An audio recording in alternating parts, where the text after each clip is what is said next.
When you have a binding contract, a collective agreement with Unifor, those 200 workers are guaranteed the support and the resources of our entire union, and it's 315,000 members. That is what a contract with Unifor is. When I think about the last 12 months, I think about mobilization, I think about action, I think about fighting.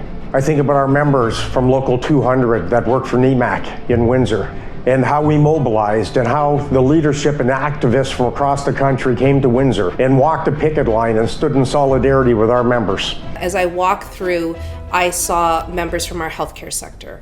I saw members from our telco sector. This is not just a NEMAC, it's not just a Unifor issue, it's a Canadian issue. We simply want NEMAC to live up to the agreement that keeps us open till 2022, keeps us working so we can support our families and this community. We have people coming in from all over the province. It's actually really heartwarming to see everybody around us and to see how much they care about us when we're in a time of need. There's one place that this issue will get resolved, and that place is at the bargaining table. NEMAC! NEMAC! NEMAC! D'accord, d'abord, c'est une entreprise de fabrication de camions, de différents types de camions. Cette entreprise-là ne met pas des camions en inventaire. C'est vraiment des camions qui sont vendus d'avance. Une très grosse entreprise multinationale. Donc, au niveau des négociations, ils sont très durs.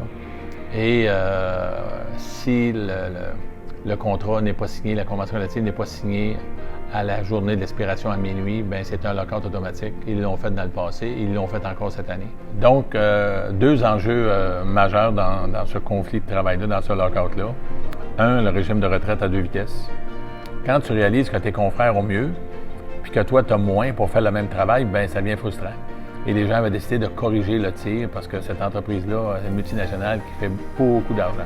Deuxième chose, le régime d'assurance, court terme et long terme. Quand on a réussi à faire bouger l'entreprise, naturellement, ils nous menaçaient, si ce n'était pas accepté, de déménager les opérations aux États-Unis. Quand les membres ont réalisé qu'ils avaient réussi à faire reculer la multinationale, les 1400 membres qui s'étaient mobilisés, c'est ça qui a fait la différence. Et les gens ont ratifié à 86 %, puis ont remercié le comité de négo en disant « On n'a peut-être pas tout gagné dans ce bataille-là, mais au moins on a sorti unis, puis on a réussi à faire reculer la multinationale. »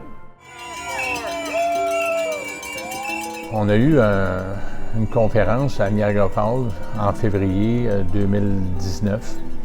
Et on a discuté comment est-ce qu'on allait s'organiser pour se mobiliser tout le monde ensemble. Donc, au congrès d'Unifor à Québec, on est allé devant l'édifice de Bell. Il y avait quand même près de 1000 délégués qui ont descendu dans la rue pour dénoncer la situation de Bell. Le but de la mobilisation, il y avait 3 éléments importants là-dedans. Donc, il y avait la question d'éliminer le plan d'évaluation de rendement. Deuxième chose, on voulait cesser l'érosion des emplois. Et troisième chose, on voulait mettre en place un lieu de travail sain où les gens pourraient travailler en toute sécurité. Parce que là, le problème numéro 1, avec ces plans de rendement-là, faisait en sorte que même si Bell fait une belle campagne cause pour la cause, bien, la santé mentale était un élément direct pour rendre notre monde malade. On a réussi à faire reculer Bell, d'éliminer ce système d'évaluation de rendement-là. Puis il faut être très fier de ça, là, parce que c'était vraiment une problématique chez nos membres. Donc là, on s'attaque vraiment à la deuxième, c'est l'érosion des emplois, la sous-traitance. Et on a fait le tour du Québec.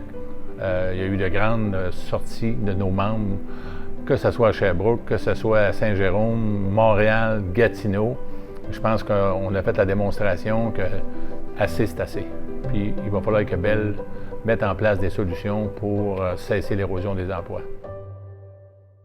Workers had a lot at stake in this election. It was whether we were going to be able to make progress again for working people or whether we were going to face a series of major setbacks. Our priority was to stop Scheer. It was to stop this conservative movement across Canada that is having a negative impact on working people. It makes a difference when we use elections as a platform to have many conversations with our members about what it is that the union does. Our member-to-member campaign was absolutely unmatched. Our members went door to door talking to each other. To make sure that Canadians understood CHEER's real agenda. It really is about tax breaks for the rich. And who pays for that? Working class people. We actually wanted to convey to people what conservative cuts would mean to them personally. Cuts to healthcare, cut to labor law, all of the things that make a difference in their life. This country was not going back in the hands of the Conservatives. We delivered that. Our members delivered that. The election may be over, but our work is only beginning. We need to make sure that there's a progressive agenda that moves forward. That's what working people want, and that's why working people voted for this government. Doug Ford's cuts hurt families across Ontario. We knew when the Ford government came into power that it was going to be a very difficult time for us. We knew that there was going to be a struggle. We would have to make sure that we respond very strongly to some of the most egregious attacks on workers. We launched the Stop Ford Cuts campaign when we saw parents at their wits' end about how they're going to support some of their children who were waiting for these autism programs, and now suddenly the funding was cut. Everybody connected with that. Stop the Conservative agenda. Go to stopfordcuts.ca. We may have gotten arrested and got kicked out today, but who says we're leaving anywhere? Are we? Probably the only good thing that has come out of the Ford government is the way that the communities have come together to fight back. What's happening to some of the new immigrants, to workers who are not unionized, who don't have protections. We wanted this to be an Ontario issue. We wanted this to dog the Premier wherever he goes. So that there's protections for the most vulnerable workers instead of protecting people who have been killed on the job. He allowed us to be arrested today. And it doesn't matter they're not Unifor members or they're not QP members. We wanted to make sure that everybody in their homes at 6 o'clock when they turned on their news heard about Enrico Miranda's death and understood that there is a group of people that are going to continue to fight and put the responsibility squarely on the Premier's shoulders. C'est sûr qu'en Gaspésie, lorsque ces gens-là nous ont appelés, on dit, bon ben là, écoute, c'est pas des conditions de travail faciles là-dedans, là. Ils travaillent 14 semaines, puis après ça, ils sont mis à pied. Comment est-ce qu'on va investir de temps, d'énergie? Comment est-ce qu'on va être accepté dans la région? Fait que finalement, on a répondu à l'appel. On est allé rencontrer ces travailleurs-là, puis on a déposé une requête en accréditation. Coup de théâtre, l'employeur a fermé l'usine des crustacés de Gaspé pendant 1 an pour empêcher la syndicalisation des 4 autres usines dont il était propriétaire. Fait que vous comprendrez que sans la mobilisation, puis là on a fait une grosse mobilisation pour sensibiliser la population au partage de la richesse. Et de fil en aiguille, on a réussi à signer une convention collective, puis qu'on a continué à mobiliser puis à aller voir ces travailleurs-là. Bien, on a réussi à en syndiquer une 2e usine du même employeur. Donc ça, c'est un exemple qui a fait en sorte que sur toutes les lèvres, des gens connaissent Unifor et parlent d'Unifor comme étant des défenseurs de travailleurs. We've been mobilizing to help Indigenous communities, and one of the projects we've been working on in Winnipeg is to get a new boat to help them drag the red. The boat that they had when they were doing that wasn't up to the task. Unifor stepped in to help build them a completely new boat and to help continue to bring attention to the terrible plight of missing and murdered Aboriginal women and girls. We've worked with the Mama Bear Clan in Winnipeg to help them redo a food bank that they were doing. We purchased a number of freezers. There are lots of various things that we can do, but we know there's always a need to do more. In Saskatchewan, we've always gone into bargaining for the Crown corporations that we represent. We knew that the Scott Moe government was determined to pursue an austerity agenda to try to mandate limited wage increases, and our members came together and they said, we're determined to break that mandate. So it's the largest strike we've ever had in Unifor, 5,000 members on the street. We did commercials, we did dance contests on the picket lines, we shut down facilities. That many people would have had to come from far and wide. We brought buses in from Saskatoon. There was people in from Yorkton and other places. Unifor's not going away. We're strong. This is just the start of what's going to happen if you don't get back to the bargaining table. Companies watched out their windows as we went past their places, and I know for sure that Premier Moe was getting messages while he was overseas on his trade junket, and that messing with Unifor was probably not the best idea he ever had. That night, things started to happen at the bargaining table. The next morning, we ended up getting a deal with Sask Energy, then getting a deal with Sask Power. We got a deal with SaskTel. Everything fell into place. At some point, brothers and sisters, this dispute will end. And when you march back in there, you'll march back in there stronger than ever before as a family, and they will never be able to break you. This has been an incredible experience for our members in Saskatchewan. The leadership of our local unions, I think, are feeling more engaged to their union than they've ever felt before. So this fight was historic. It was important. It's the largest strike in the history of Unifor. And we won. We won because we stuck together. I think about how close we came to a strike in British Columbia with our transit drivers. We had huge support from Local 2200, the president, and the bargaining team. Our members helped us fight for this. This was a collective agreement in every sense of the word. When the national president sits at the table with his assistants, but the solidarity of the two local unions, which in 30 years I've never seen. We decided to call a full-blown strike at that moment, which it woke up everybody. It woke up the premier, it woke up the mayors. To all levels of government and to TransLink, we mean business. The press, they were anxious for information, and that was us and Jerry going to the company to say, you've got 30 more minutes to get this done. Everyone in Vancouver was waiting to see what was going to happen. Because we were dealing with skilled trades, we were dealing with drivers, and so we wanted to make sure that they understood that we were meeting their priorities, walking them through to say, here's how this meets your goals. One of which was parity with CUPE workers who do the same work on the SkyTrains, and the other one for the drivers was parity with workers in Toronto. Our committee, although there were difficult moments, they never lost sight of the key goal of getting a fair agreement for our members. I'm speaking on behalf of the bargaining committees to say that we are quite pleased with the agreement that we have reached. I think that's the news that everybody in the lower mainland of BC is looking to hear. On est très fiers qu'un promoteur régional qui était concerné aussi par la consommation du Sécopo, chantier chez Bougamo, de s'être associé avec le Fonds de solidarité pour relancer cette usine-là qui est fermée depuis 12 ans. Donc, au-delà de 300 millions d'investissements là-dedans. Puis, ça va créer peut-être 400 emplois directs. La ville de Quévillon va renaître de ses cendres. Et je pense que pour tout le nord du Québec, l'Abitibi, c'est un élément essentiel pour maintenir les emplois dans tout le secteur forestier. Là, on parle de l'opération forestière, on parle des scieries. On peut être très fier d'avoir sauvé cet établissement-là qui va être en opération normalement au mois d'octobre prochain, qui devrait créer pas loin de 400 jobs directs à la baie du Quévillon. Et ça, faut le souligner, là. Faut être fier de la mobilisation régionale qu'on a faite pour sauver cet établissement-là.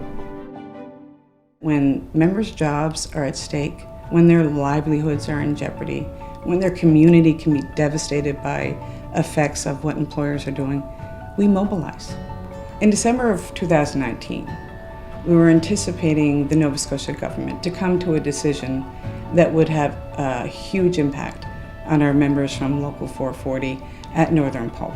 So we mobilized, there was buses, there was a lot of workers able to come at the mill, but there was also other Unifor members there that came out to support members of Local 440, which is what Unifor does.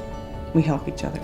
There was a tremendous amount of support there. And we wanted to send the message to the Premier of how important the mill was, not just the direct impact of the workers at the mill, but to the forestry in Nova Scotia in general. Paper Excellence, Northern Pulp, has assured us that they really want to maintain their presence in Nova Scotia. We're advocating on their behalf, and we haven't given up. The co-op refinery lockout, over 700 of our members, the community of Regina that walked with us, and we walked a picket line for months. We had a conservative province. We had a vicious employer that was determined to break the union. We would support this local in a profound way. We have issued a national call to action to all Unifor locals across the country to support our members and to support this picket line. 500 people show up from every province across Canada is simply amazing. It's like the most heartwarming thing that I've seen in a long, long time. So the co-op refinery not only had the government in their pocket, but they also had the Regina Police Department in their back pocket. As leaders, you have to lead from the front. Clearly, the only place that this dispute will be resolved will be at the bargaining table. We're standing up for workers' pensions, we're standing up for workers' rights, and this is how they treat us here. I think I am the inmate from cell 18, and I think Jerry is cell 35. They ended up arresting 19 Unifor picketers and members. When I saw our national president Jerry Dyes get arrested, I was on the flight the day after. The second that we saw Jerry going into that police van, we knew they'd woken what we like to call the labor bear. Don't poke the bear and not expect to get bit. This is what's happening in our country today on a peaceful picket line, on a legal picket line, where working people are trying to defend the right to their pensions, the right to a union at work, and the right to fair collective bargaining. Workers across Regina and across the country have descended on co-op. Make no mistake, every single action we've taken has come together to finally force co-op back to the table tomorrow. We are up against incredible odds, and the fact that our members stuck it right out till the bitter end really shows how brave and how tough they are.